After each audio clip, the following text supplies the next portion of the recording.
Bismillahirrahmanirrahim. Assalamu alaikum wa rahmatullahi wa barakatuhu.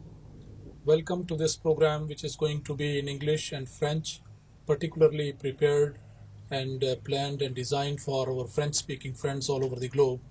I would like to request Brother Abdul Ghani Jahangir to welcome the viewers of MTA in French. Amis francophones, assalamu alaikum wa rahmatullahi wa barakatuh. J'ai le plaisir de vous accueillir encore une fois à notre émission Rencontre avec les francophones. Dans quelques instants, sa sainteté le calife, Hadrat Mirza Tahir Ahmad Ayyadahullah Ta'ala bin Nasr al-Aziz, viendra nous rejoindre dans notre studio pour répondre aux questions qui lui seront posées par les participants en langue française. En attendant, je passe la parole à Monsieur l'imam. I think you have already mentioned that we are waiting for the arrival of Huzur in the studio. That much I can understand, and I can see that Huzur is going to be with us any moment. And after his arrival, the question and answer session would begin.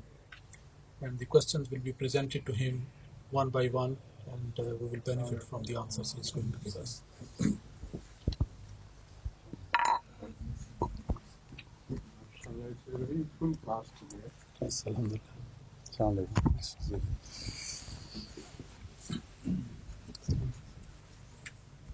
Shall we begin? Yes, please. This is Mr. Mathieu Fournet, who will present himself first of all. In French. Oui, allez-y. Je suis un étudiant de l'Université de Paris 1 et je travaille sur le mouvement Ahmadiyya en Amérique du Nord. So it's Mr. Mathieu Fournet, who's a senior student in the University of Paris, and he's actually writing a thesis on Ahmadiyya in North America in particular. Right. And this is what has brought him here today to ask a few questions. Of course, you're most welcome. But you are very young to write a thesis. Are you doing PhD on this subject? En réalité, ce n'est pas une thèse, c'est un mémoire de maîtrise. Donc, Donc, c'est ça serait a Postgraduate. postgraduate.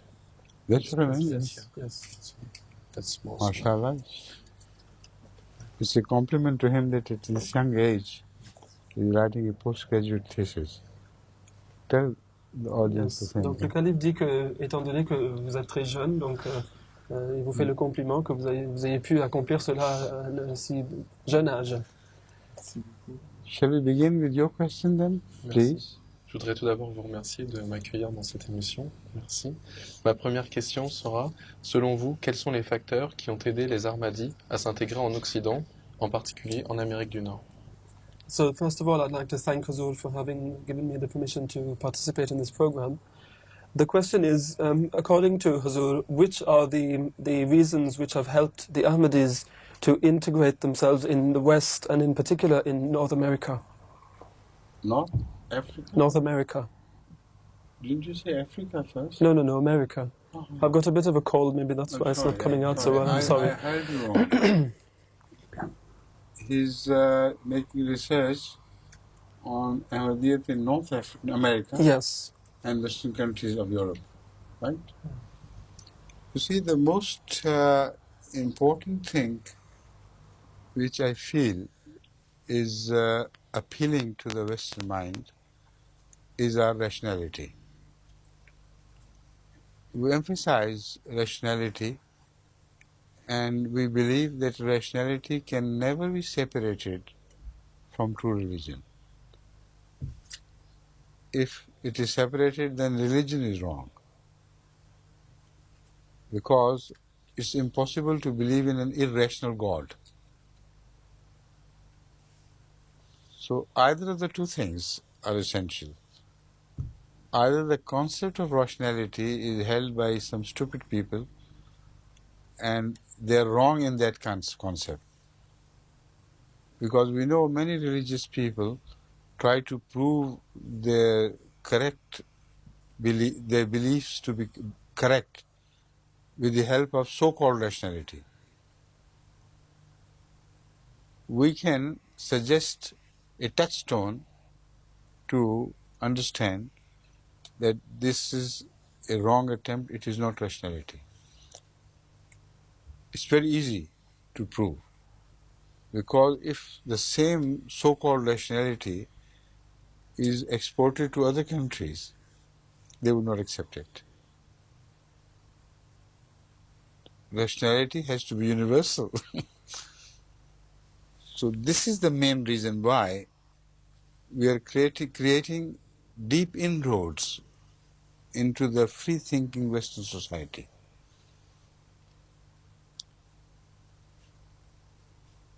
Right?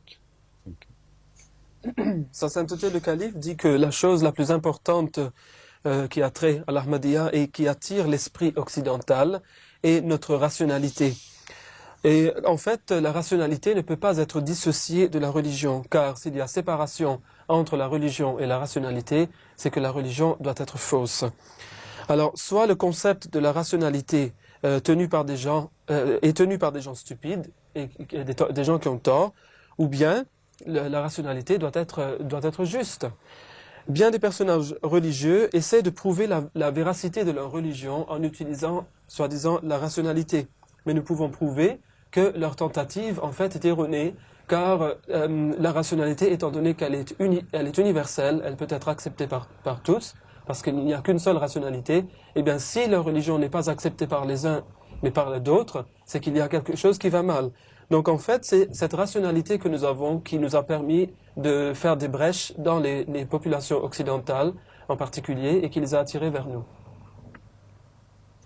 Please. Thanks.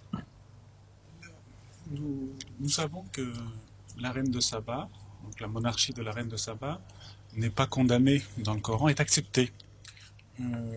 Mais est-ce que une femme, comme on ne sait pas si le fait qu'une femme soit chef d'État est souhaitable ou non? Qu'en pensez-vous personnellement? The Holy Quran does not condemn the monarchy of the Queen of Saba, of Sheba, as such. But according to Huzur, is this the monarchy held by a woman, or the power of state held by a woman, a thing to be desired or not? The question, I think, is wrongly posed. A thing to be desired is the part of the question against which I object. As far as the monarchy of women is concerned, they have equal rights with men to govern any state. But to desire women's monarchy is something quite a different story. One should desire only the monarchy of some person who is strictly just, honest, and kind to the people of the state. Justice and honesty are not enough. It is extremely important for a monarch to be really kind to his people or her people. So if these conditions are met in any monarch, whether it is she or he, such a monarch is most welcome according to my understanding of Islamic concept of government. Sa sainteté dit que je crois que la question a été mal posée, car la monarchie des femmes n'est pas une chose que l'on doit désirer en particulier, car en fait les hommes et les femmes ont les mêmes droits de gouverner, d'avoir des pouvoirs au niveau gouvernemental. Ce que l'on devrait souhaiter en fait, c'est avoir une personne juste, honnête et bonne envers les sujets donc de ce roi ou de cette reine. La justice ne suffit pas, il faut aussi être bon envers ses sujets. Donc si la personne en question a ces qualités-là, eh bien cette personne serait en droit d'être dans une monarchie selon les principes du Coran comme je les comprends, dit le calife. Please. La question c'est vient d'un verset, c'est le verset numéro 39 du chapitre 7. À la fin de ce verset, Allah dit « Mais vous ne savez pas ». Pourtant, il vient juste de l'expliquer. Et ça, je ne comprends pas. The question is on verse 39 of Surah 7. Let's see.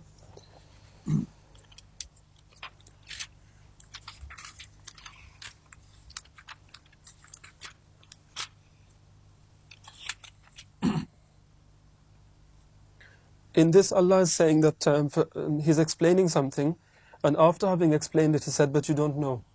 So, if He's already explained it, then why does He say that we don't know? Tell me, which verse? Yes. I don't know what you're talking about. I don't know what you're talking about.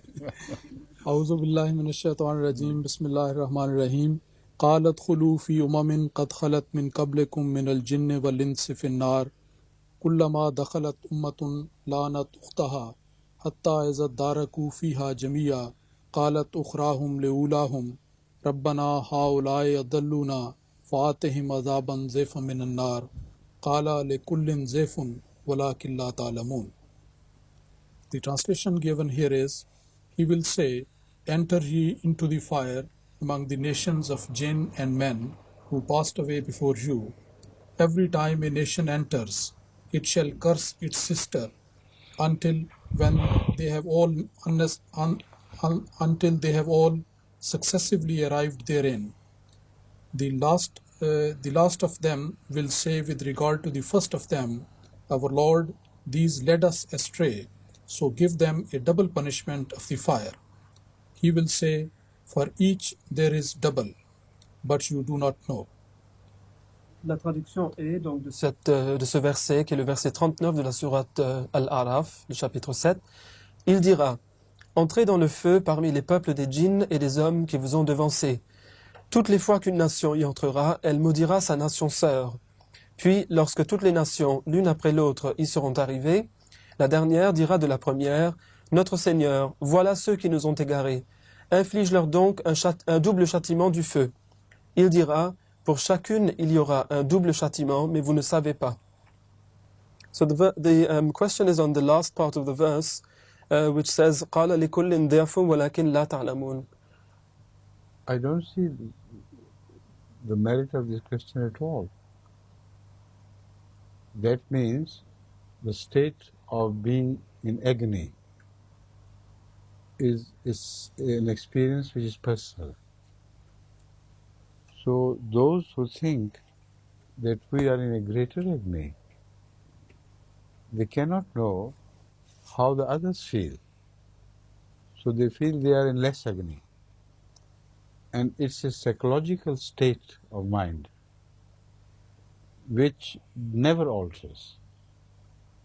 The person who is in agony always considers others to be in less agony. So all the poetry is full of this.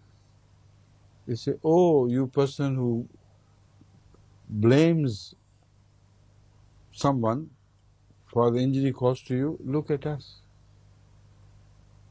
Our injury is much greater. So that is the psychological state of affairs which is so beautifully described in the Quran.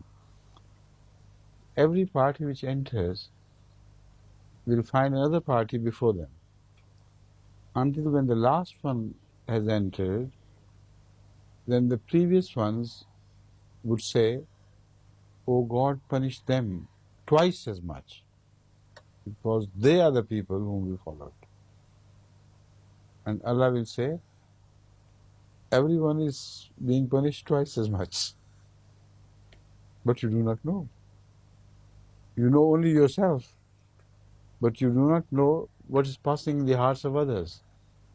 So this is a general statement which applies to all human situations, not only in the hereafter, but here as well. Right?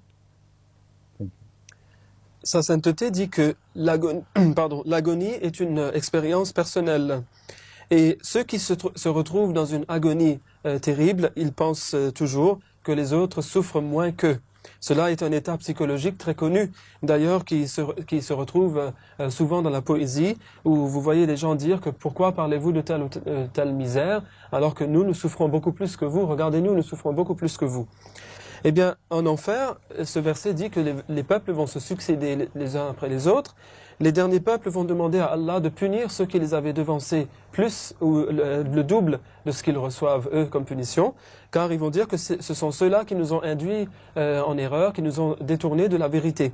Eh bien, en fait, Allah dira, mais vous ne savez pas que vous êtes tous en train d'être punis doublement ou de souffrir doublement, car chacun par rapport à l'autre aura cette punition-là. Mais vous ne le savez pas. Donc ce n'est qu'à cet état psychologique des choses que fait référence ici Allah dans le Saint-Coran. Des millions de personnes implorent Dieu de les guider sur le droit chemin dans chaque prière. mais ils restaient ignorants de la venue de l'imam el-Mahdi. Pourquoi ne sont-ils pas guidés? There were millions of persons who pray to Allah every single day in the prayer, please guide us on the right path. But still they're not guided to the Imam Mahdi. Why is this? You know them? I don't know. If millions of people are praying every day, guide us to the right path. If you mean they're saying prayer, worship, how do you know that their mind is concentrating on what they're saying in the prayers? Most people say Alhamdulillah Rabbil Alamin Ar-Rahman Ar-Rahim. They don't know a jot of what is being said. So when you speak to someone, and he knows that you don't know what you're talking about, why should he accept your prayer? Allah knows.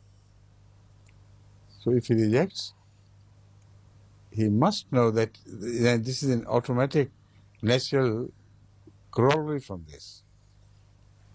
That God must have known that these people are just doing verbal services, lip services to me, and they don't mean anything. Right? Thank you. Sa sainteté dit, demande tout d'abord, connaissez-vous ces millions de personnes qui prient à Dieu sincèrement, qu'il les guide sur le droit chemin? Eh bien, le calife dit, moi je ne connais pas des millions de personnes qui prient ainsi. Est-ce que vous savez vraiment s'ils le font et en priant, lorsqu'ils énoncent ces paroles, s'ils se concentrent vraiment sur ce qu'ils disent? Eh bien, moi je sais qu'il y a certainement beaucoup de gens qui prononcent ces paroles de la prière sans comprendre ce qu'ils disent. Ils ne font que répéter des paroles comme ça sans aucun sens. Donc Allah sait mieux. Il sait si la prière est sincère ou pas. S'ils rejettent leur prière, c'est que certainement ces gens ne se concentrent pas sur ce qu'ils disent, ils ne disent que de simples paroles et ne veulent pas vraiment être guidés sur le droit chemin. Please. Sound. J'ai lu des journaux de psychologie qui conseillaient de lire un livre avec un thème central en tête. Est-ce que pour la Surah Fatiha, peut-elle servir comme un thème pour l'étude du Coran? I've always been told at school, c'est à l'école qu'on vous a dit ça, j'espère. Non. Non. Livre de psychologie. Ah bon. It was in a book that when you read a book on psychology, that when you read a book you should have a principal theme in your mind while you're reading it. So is it true that we should have the Surah Fatiha in mind as the principal theme of the Quran when we read the Quran? It automatically happens. It's impossible for any reader of the Quran to read while he's concentrating on what is being discussed, and yet not to remember Surah Fatiha, because Surah Fatiha covers every subject the Holy Quran has discussed. So whenever I read the Quran, I'm always reminded by some teaching of Surah Fatiha. And this is how Hazrat Masih Maud al-Islam, the founder of Ahmadiyya community, has expounded various surahs and verses of the Quran. If you read them, you'll be amazed to find a connection between that commentary and some verses of the Surah Fatiha. He continues to build his theme of commentary with the help of Surah Fatiha. So that is what guides my steps as well. Sa sainteté le calife dit qu'en fait, cela est une chose tout à fait automatique, car il est impossible qu'un lecteur du Saint-Coran ne voit pas, à chaque moment où il lit le Coran, quelque chose qui lui rappelle la sourate Al-Fatiha, qui est la première sourate du Saint-Coran. Le calife dit que personnellement, lorsque je lis le Coran, eh bien, il me vient tout le temps à l'esprit un enseignement quelconque de la sourate Al-Fatiha. Et en effet, on voit que le Messie premier, alayhi salam aussi, à chaque fois qu'il a expliqué les versets du Saint-Coran, eh bien, si vous lisez ses commentaires sur ces versets, vous verrez, et c'est très surprenant d'ailleurs, comment ces commentaires se rattachent toujours à la sourate Fatiha. Et c'est ce même principe qui me guide, moi, dit le calife. Next, please. Lorsque le roi d'Afghanistan mit à mort Sayyid Abdul Latif, Allah semble avoir puni tout le peuple. Pourquoi ne pas seulement avoir puni le roi? When the king of Afghanistan put Sayyid Abdul Latif Shahid to death, it seems that Allah has punished after that the whole people. Why did He not just punish the king? Because the king could not dispense justice with fearing his people. The people were unjust, and they still are. Look at what Taliban are doing. So as long as you are unjust, you will continue to be punished by God until that crime is uprooted from among you. So the people were punished because of their influence on the king. King loved Sahibzada Abdul Latif Shahid. He did all that he could to save him. But the mounting pressure from the Afghan people, it made it impossible for him to treat Hazrat Sahibzada Sahib with justice, if not with kindness. So the criminal is punished. King also was punished because he followed the will of the people while he knew it was wrong. Right? Huzour nous dit que puisque le roi ne pouvait pas faire justice dans le cas de Saïd Abdul Latif, Shahid, par crainte de son peuple, eh bien lui aussi était criminel, son peuple aussi. Le peuple était injuste et il l'est encore. Regardez aujourd'hui, de nos jours, les talibans par exemple, ils sont tout aussi injustes qu'à l'époque de Saïd Abdul Latif Sahib. Eh bien, puisque Allah continue à punir un peuple jusqu'à ce que le crime le quitte, le crime ne les ayant pas encore quittés, il continue à être puni. Le roi avait en fait, par son amour, il avait un très grand amour et respect pour Saïd Abdul Latif. Il fit tout ce qu'il avait pu tout ce qu'il pouvait pour le sauver. Mais il avait succombé à la pression du peuple. Puisque le roi avait succombé à cette pression, il était alors lui aussi injuste. Et c'est ainsi que et le roi et le peuple ont été punis. Et puisque ce crime existe encore chez eux, cette tendance au crime, cette mauvaise tendance, ils sont punis encore maintenant.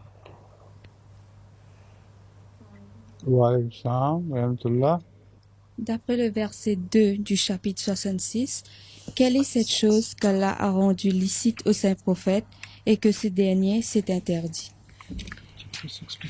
Yes, it's chapter 66, verse 2.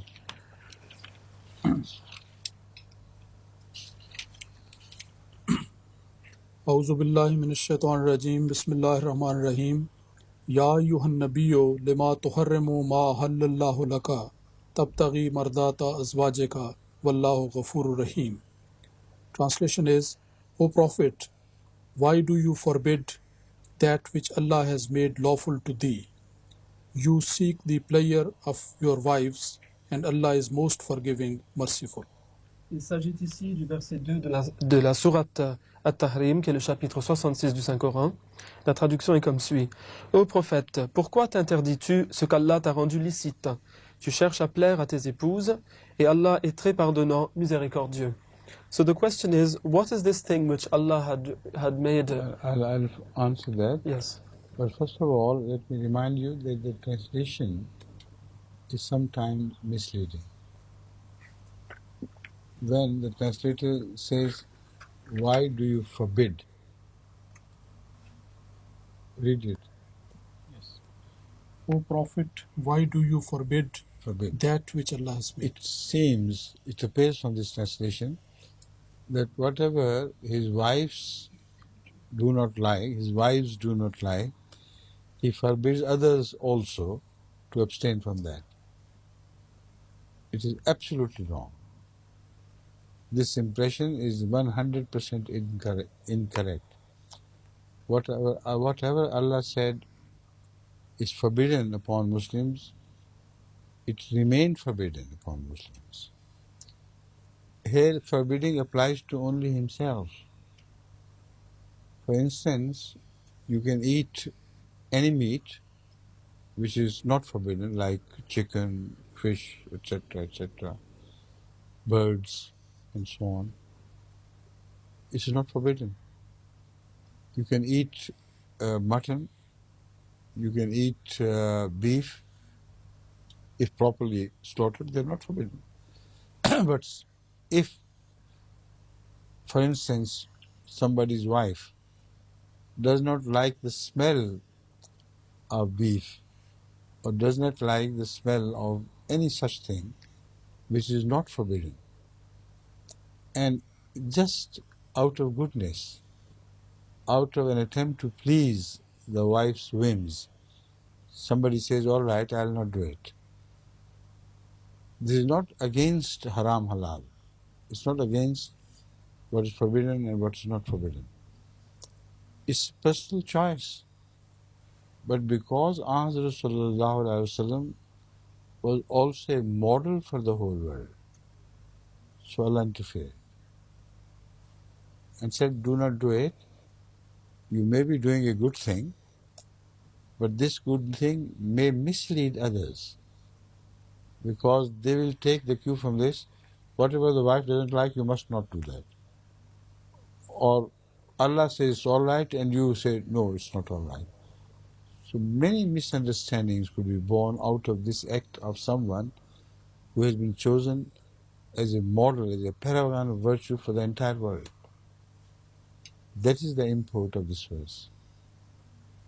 Sa sainteté, le calife, dit qu'en fait, la traduction de ce verset peut facilement induire en erreur, car le mot utilisé ici est donc le mot qui a trait à la prohibition, à la défense de faire quelque chose. Et il semblerait que le prophète serait en train de défendre aux autres ce que ces femmes à lui n'aiment pas. Mais en fait, il s'agit ici d'une prohibition, d'une interdiction personnelle. C'est une chose que le prophète ne fait pas et s'interdit à lui-même. Ce qu'Allah interdit aux musulmans reste interdit aux musulmans. Cela ne change, il n'y a rien de changé. Et ce qui est permis par Allah reste permis. Cela n'est pas influencé du tout par ceci. En fait, il s'agit ici d'une chose tout à fait personnelle. Et le calife l'a illustré en disant que parmi les choses permises, nous avons par exemple la viande de mouton ou la viande de bœuf que nous pouvons manger. Mais il y a peut-être certaines femmes qui n'aiment pas l'odeur soit du mouton, soit du bœuf. Et alors que son mari décide de s'en abstenir par pure bonté envers elle. Cette bonté-là n'irait pas à l'encontre de l'idée des choses permises et des choses interdites. Ce serait une bonté personnelle. Mais dans le cas du prophète, Allah lui dit que tu t'es interdit certaines choses par égard à tes femmes, à tes épouses, mais il se peut que tes suivants, en te voyant, pensent que c'est là une injonction qu'ils doivent suivre. Et donc cela va créer des malentendus dans la société, et c'est cela qu'il faut éviter. Et c'est ça le sens de ce verset ici, dit le calife. Assalamu alaikum. Wa alaykum salam wa rahmatullah. Dans la sourate Al-Saba, verset 13, Allah, en parlant de Sulayman, alayhi salam, dit qu'il lui a assujetti le vent dans sa course du matin pendant une durée de 1 mois, puis ensuite le soir pendant 1 mois. Donc que signifie ce verset? This question is on the verse 13 of Surah As-Saba. A'udhu billahi minash shaitanir rajim. Bismillahir rahmanir rahim. وَلَسُلَيْمَانَ الرِّيحَ غُدُوُّهَا شَهْرٌ وَرَوَاحُهَا شَهْرٌ وَأَصَلْنَا لَهُ أَيْنَ الْقِطْرِ وَمِنَ الْجِنِّ مَنْ يَعْمَلُ بَيْنَ يَدَيْهِ بِإِذْنِ رَبِّهِ وَمَنْ يَزِغْ مِنْهُمْ عَنْ أَمْرِنَا نُزِغْهُ مِنْ عَذَابِ السَّعِيرِ. Translation given here is, and to Solomon we subjected the wind.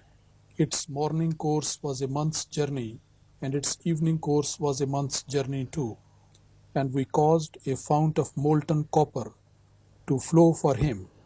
And of the jinn were some who worked under him by the command of his Lord. And we said that whoever of them turned away from our command, we would make him taste the punishment of the burning fire. La traduction du verset 13 de la sourate 34 est « Et à Salomon nous assujettîmes le vent. Sa course du matin valait un trajet d'1 mois, et sa course du soir valait aussi un trajet d'1 mois. Et nous fîmes couler pour lui une source de cuivre fondu. Et parmi les djinns, certains travaillaient à son service, par le commandement de son Seigneur, et nous leur avions dit que si l'un quelconque d'entre eux se détournait de notre commandement, nous lui ferions goûter le châtiment du feu brûlant. The question is on the first part of the verse here, and it's what is meant by its morning course was a month's journey, and its evening course was a month's journey. Sorry. In fact, in the area where the Holy Quran is talking about, the winds change their courses and directions from winter to summer. They kept blowing in one direction during one season and started blowing in the opposite direction the other season. And they were very fast winds. And if you consider the movement of the winds, comparing that with the man on foot, this expression is not at all surprising. A man on foot can walk for 30 days. He will be able to cover, or he may not be able to cover, the distance that a wind covers during that period. You understand? So wind covers the distance in 30 days, which the humans cannot on foot. This is a simple statement. Sa Sainteté le Calife dit que en fait l'endroit où cette partie du monde dont parle le Coran ici est telle que l'on y voit les vents souffler dans une direction dans une certaine saison, et lorsque la saison change, les vents soufflent dans une autre direction. Et ces vents sont très rapides, et la vitesse de ces vents, comparée à celle d'un homme à pied, est telle que si un homme, comme le calife le dit, c'est très facile à comprendre, un homme, lorsqu'il marche, il a une certaine vitesse, les vents dépassent cela de beaucoup. Et leur vitesse était comparable, donc, dans une seule matinée à celle la distance qu'ils auraient parcourue serait pareille à celle qu'aurait parcouru un homme en 30 jours, par exemple. Ou peut-être que l'homme ne pourrait pas parcourir autant de distance. Et donc, c'est ça que veut dire le Coran ici. Now the question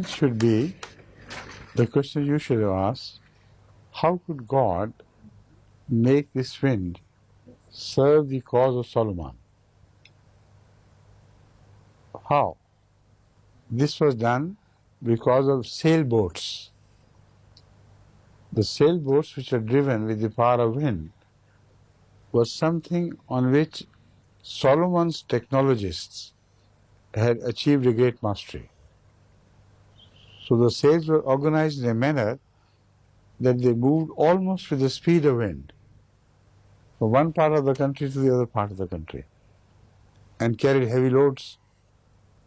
So this is the true meaning. But unfortunately, some medievalists or wishful thinkers, they translate this absolutely differently. They say Solomon traveled over winds on a carpet like a magic carpet, and he used to, this is the meaning. It's absurd, the Holy Quran does not mean it at all. Sa Sainteté dit que, en fait, la question aurait dû être comment Dieu avait-il permis à Salomon d'utiliser les vents et de les mettre à son service. Eh bien, ce fut à travers des bateaux à voile. Et en effet, les spécialistes de la technologie de l'époque de Salomon avaient déjà su maîtriser les vents. Et en utilisant les bateaux qui utilisaient le vent donc comme force motrice, ils portaient des fardeaux vraiment immenses d'une partie du royaume de Salomon à l'autre. Mais on voit que certains commentaires moyenâgeux de l'islam vont vous expliquer que, en fait, non, ce n'est pas cela que signifie ce verset. Ce verset signifie que Salomon montait lui-même sur les vents comme sur une espèce de tapis magique et un tapis volant, et il voyageait sur le vent comme cela. Mais cela est évidemment faux, dit le calife. Le personnage très célèbre du Nation of Islam, Malcolm X, avait-il jamais eu des contacts avec notre Jamaat? Did the very well-known person of the Nation of Islam, Malcolm X, ever have any contact with our Jamaat? No, we have had contacts with him, but because of his being not religious but political in nature, we have not broken relationship, but we have broken ties. To have relationship, I mean, is a casual word in which you say Assalamu alaikum and how are you, and that is that. and occasionally relate with him about his views and discuss them with him, but that is done on the individual basis. But because Malcolm X has a long history of people, his father, his grandfather, etc., who were responsible for politicizing Islam. So although Malcolm X does not agree with his forefathers to that extent, but still there is a positive evidence that he is utilizing his Islam to gain political victory or political ends. So when he went to Mecca and Medina, he related with them, although he narrated with them and became close with them, although his views completely contradicted the views of the Saudis. So there he showed his milder face, because there he saw the power of wealth and the power of a great, so-called great country which was fully blessed by Americans. So he modified his previously sensible approach. I was impressed by his rational approach before this to some degree, but I knew he was still trying to utilize Islam for the sake of his nation's advantages. But he was the least irrational of all his forefathers. You understand now? Thank you. Sa sainteté le calife dit que non, il n'a pas vraiment fait des contacts avec notre Jamaat, mais nous avions fait des contacts avec lui, nous avons pris contact avec lui. Mais malheureusement, nous l'avons trouvé moins religieux que politique. Donc nous avons maintenu une relation avec lui dans le sens général du terme, mais nous n'avions pas eu de lien direct avec Malcolm X, car il a une longue histoire, pas seulement la sienne, mais celle de ceux qui l'ont précédé, de la politisation de l'islam. Lorsqu'il se rendit à la Mecque, c'était à des fins bien connues, pour aider son peuple à lui. C'était des buts politiques. Et il se lia aux Saoudiens alors que sa vision était tout à fait différente de la vision des Saoudiens. Car là-bas, lorsqu'il s'y rendit, il vit le pouvoir de la richesse, le pouvoir d'un pays qui était béni par les États-Unis. Au départ, dit le calife, j'étais impressionné par sa rationalité, mais ce que je puis dire, c'est que malgré donc ce fait qu'il est très politique, mais je dois dire que tout au moins pour lui, qu'il était moins irrationnel que ceux qui l'avaient précédé, c'est le moins que je puisse dire pour lui. Assalamu alaikum, Hazur. Walaikum Aisha, how are you? Hazur, si je demande à Allah Ta'ala la direction pour une affaire particulière, comment je peux reconnaître sa réponse dans mes rêves ou sentiments? Comment je peux comprendre ce qu'il veut me dire, afin d'être certaine que c'est lui qui me guide et pas moi-même? Et comment je peux interpréter mes rêves? If I pray to Allah for a particular guidance on some issue or some subject which is worrying me, then how will I be able to know that the guidance which is given by God is coming from God? If, for example, it's a dream, how will I be sure that it's not coming from myself, it's coming from Allah? How will I be able to interpret that? You have to present the dream to someone who can interpret the dreams. It is important because if the dream is because of your desires, then it should be understandable. Whatever you desire, your dream will be in accordance with that. That dream could be a psychic dream, not a dream from God.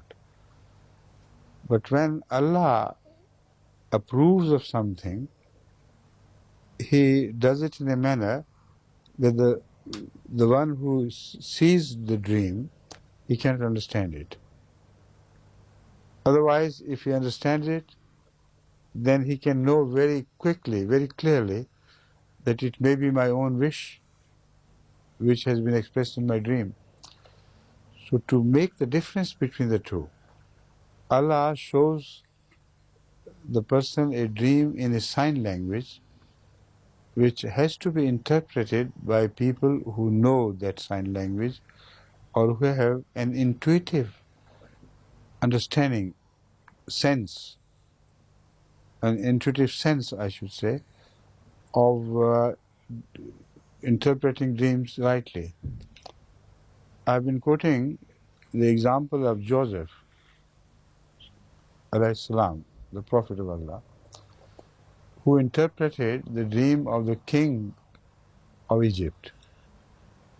Now, if you read that dream, you'll immediately notice that this dream could not have expressed any wish on the part of the king himself. That is why he did not understand it. But Allah did not show that dream without purpose. That dream was to serve the cause of Egypt and the Egyptian people and the people around for 7 or 8 more years. So that is why Allah made it possible for a servant of the king to know Joseph personally, while he was also imprisoned in the same prison, and to learn from personal experience that he is the best interpreter of dreams. So it was so organized that when the time came for the dream to be fulfilled, before that, the king learned from Joseph the true meaning of that dream, and what he interpreted came to pass later on, positively establishing the fact that his interpretation was correct. So, I advise you to let me know, for instance, the prayer you begged of Allah and the dream you were shown, if any. That goes for dreams. But otherwise, the prayer is not always answered by dreams. The prayer is answered in so many other ways. First of all, if you are genuine in deciding a course, genuine in finding out the right course about 2 or 3 options, Allah makes it impossible for you to opt the wrong option. The other wrong options just dissipate and you're left with only, practically, you're left with only one option. That is one way. And the second way is to give you peace of mind about a certain option, while about others you do not have that peace of mind. And that peace of mind is so positive, so clear, it's impossible for you to be in doubt about your peace of mind regarding a certain option. So these are different ways of Allah accepting the prayer of a humble servant of His, be it a man or a woman. Understand? Sa Sainteté, le calife dit que, en fait, il vous faut présenter votre rêve à une personne qui sait l'interpréter. Si le rêve est venu à cause de vos propres désirs, ce rêve-là pourrait bien être un rêve psychique et ne vient pas de Dieu. Lorsque Dieu approuve une chose, il fait voir à la personne un rêve qu'elle pourra comprendre très clairement. Allah fait souvent voir des rêves dans un langage de signes qui ne peuvent être interprétés que par des gens qui ont cette intuition interne qui leur permet de comprendre ce langage. J'ai déjà cité le cas de Joseph, que la paix soit sur lui, lorsqu'il avait interprété le rêve du roi d'Égypte.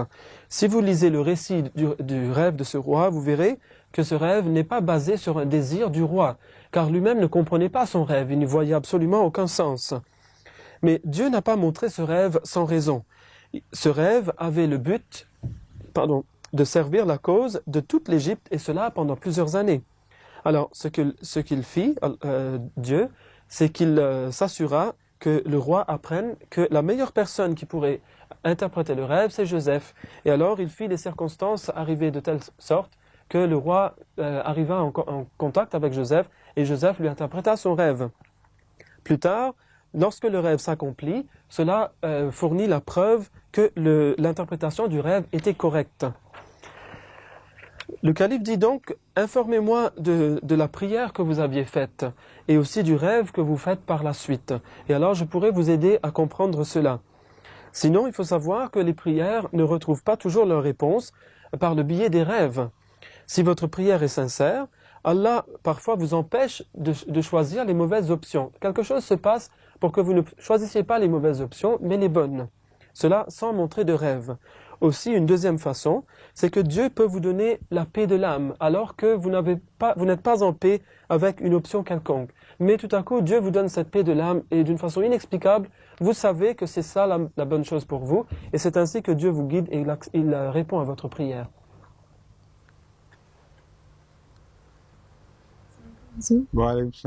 Au verset 6 de la sourate Al-Mulk, Allah parle de lampe qu'il a faite pour chasser les Satans. Que signifie ce verset? I'm sorry, the verse, the chapter? Verset 6 de la sourate Al-Mulk. You speak a bit loudly, please. Sorry, Al-Mulk. Oh, yes, that's a difficult time. It's the surah Al-Mu'min, Al-Mulk, and it's verse 6. Yes. Verse 6 from surah Al-Mulk.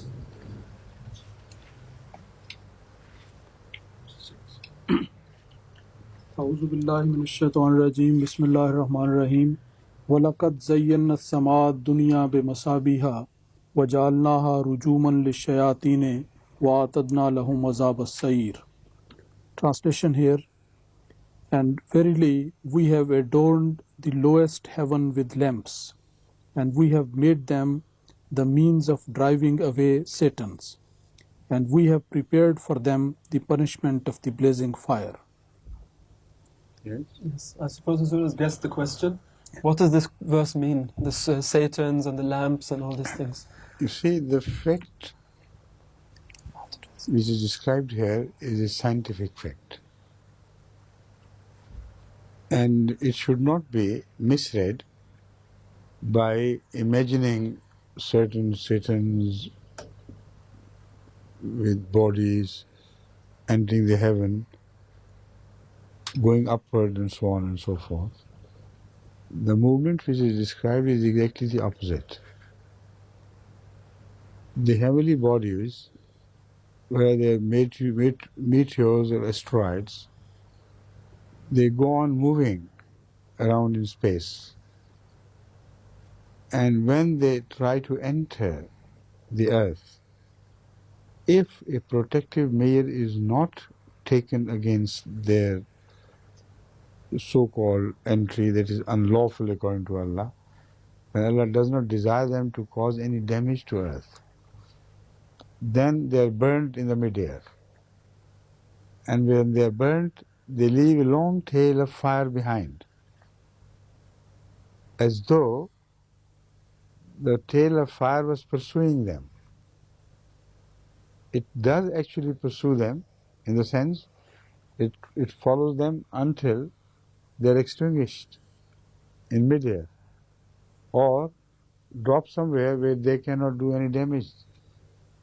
So in a nutshell, this is the phenomenon, scientific phenomenon, of how Allah has provided us protection from unnecessary bombardment by the asteroids, etc., that this verse is speaking of. If you study that in detail, you'll be amazed how exactly this is what happens.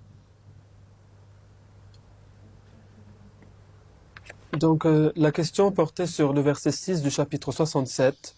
La traduction est: Et en vérité, nous avons orné le ciel le plus bas de lampes, et nous les avons faites pour chasser les satans, et pour eux, nous avons préparé le châtiment du feu flambant. Alors, le calife dit qu'en fait, il s'agit ici d'un fait scientifique.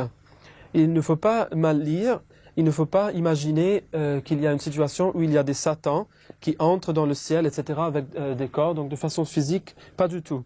C'est tout à fait l'opposé de cela. En fait, les corps célestes, tels les météorites, les astéroïdes, etc., on sait qu'ils bougent constamment dans l'espace. Et s'il n'y avait pas de mesures de protection, ces choses créeraient une destruction terrible sur la Terre. Donc, lorsqu'ils ne vont pas servir un but quelconque selon la volonté de Dieu, lorsqu'ils entrent dans l'atmosphère, ils sont brûlés. Et lorsqu'ils sont en train de brûler, on voit derrière eux une queue lumineuse qui apparemment les poursuit ou les suit. Et donc c'est à ce phénomène que fait référence ici Dieu, et il parle de ce fait scientifique où ces météorites sont carbonisés, sont brûlés avant qu'ils entrent dans l'atmosphère pour qu'ils ne puissent pas causer des dégâts.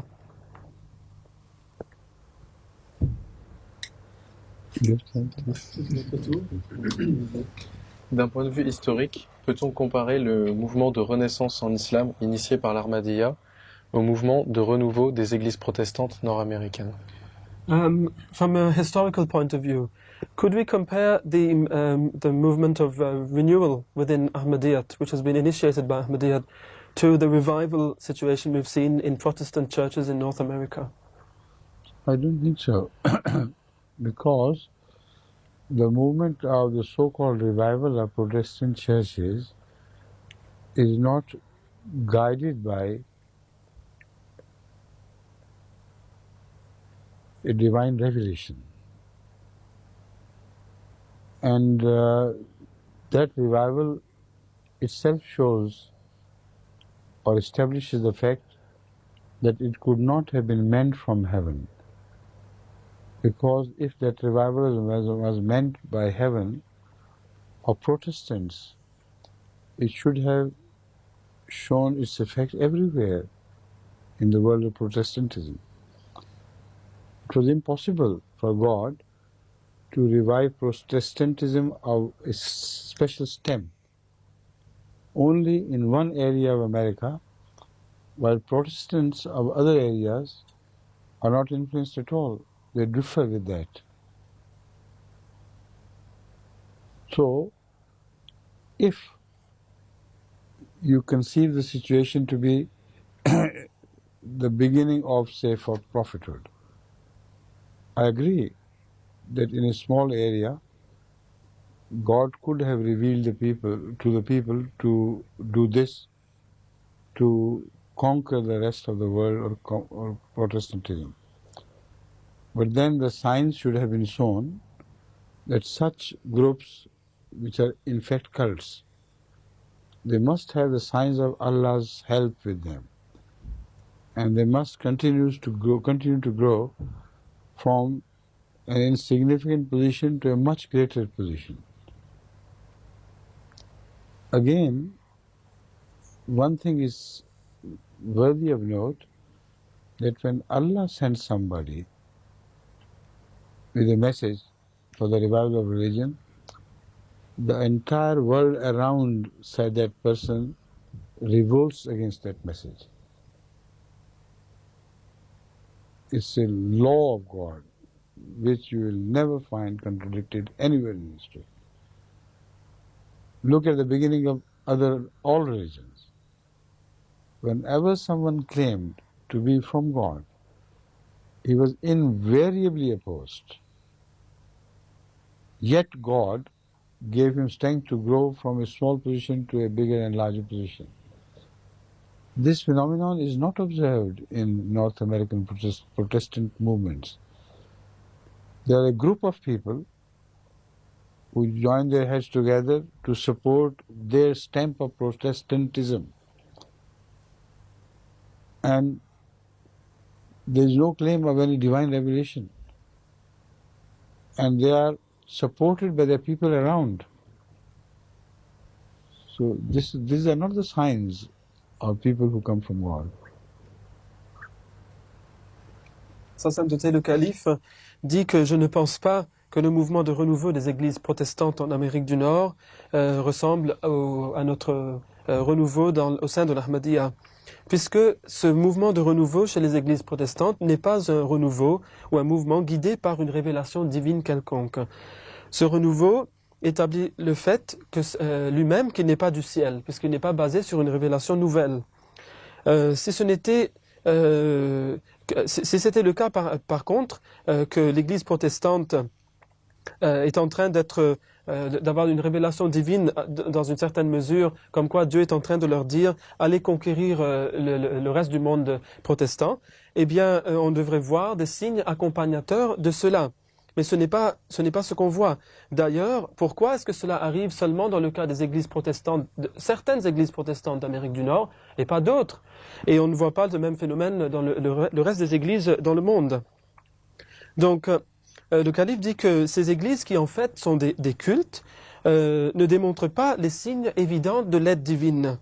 Et ces signes qui doivent accompagner le mouvement à tout moment. Autre part, on voit aussi, d'autre part, qu'il y a le phénomène de l'opposition, qui est un facteur universel lorsque quelqu'un est envoyé par Dieu. Lorsque Dieu envoie quelqu'un dans le monde, il est universellement opposé par tous. Dans tous les cas, c'est ce qu'on voit. Malgré tout, cet homme va progresser, son mouvement va progresser outre mesure. Mais ce n'est pas le cas des églises protestantes d'Amérique du Nord. On voit que loin d'être opposés par les gens, ils sont soutenus par les gens. Donc il n'y a pas ce phénomène global d'opposition que l'on voit dans le cas des vrais messagers de Dieu. Add to this, because there is a little more time, the fact that this movement is not targeting all the people. Allah does not belong to Protestants alone. He belongs to all the people. We target Hindus, Sikhs, Muslims, non-Muslims of all sorts. This is Ahmadiyyat. That Protestantism, which is being revived, as they claim, has no target for the mankind as such. So as such, it severs its ties with Allah, even according to their own unsaid confession, unexpressed confession. This they do, they confess by their acts. Sa sainteté dit qu'on peut rajouter ceci, c'est que ce mouvement en question ne vise pas le monde entier. Dieu n'appartient pas seulement aux protestants. Nous, par contre, dans l'Ahmadiyya, nous visons et les hindous, et les sikhs, et les musulmans, et tous les autres. Donc, ce renouveau dans le protestantisme, de par sa nature, est en train de contredire cela, car il ne possède pas ce programme, et il va à l'encontre et se coupe de Dieu, étant donné qu'il ne s'adresse pas et ne vise pas toute la création de Dieu, qui sont tous les hommes dans le monde. Right? With that, time is over, and I take leave of you. Assalamu alaikum. Thank you very much. I hope you will keep coming to this session. How long do you mean to stay here? I'm leaving tomorrow. Huh? Oh no. All right, you can send him the book which I have been talking about. It would cover many of his questions, inshallah. And also the American literature by American Jamaat in so many folders and things.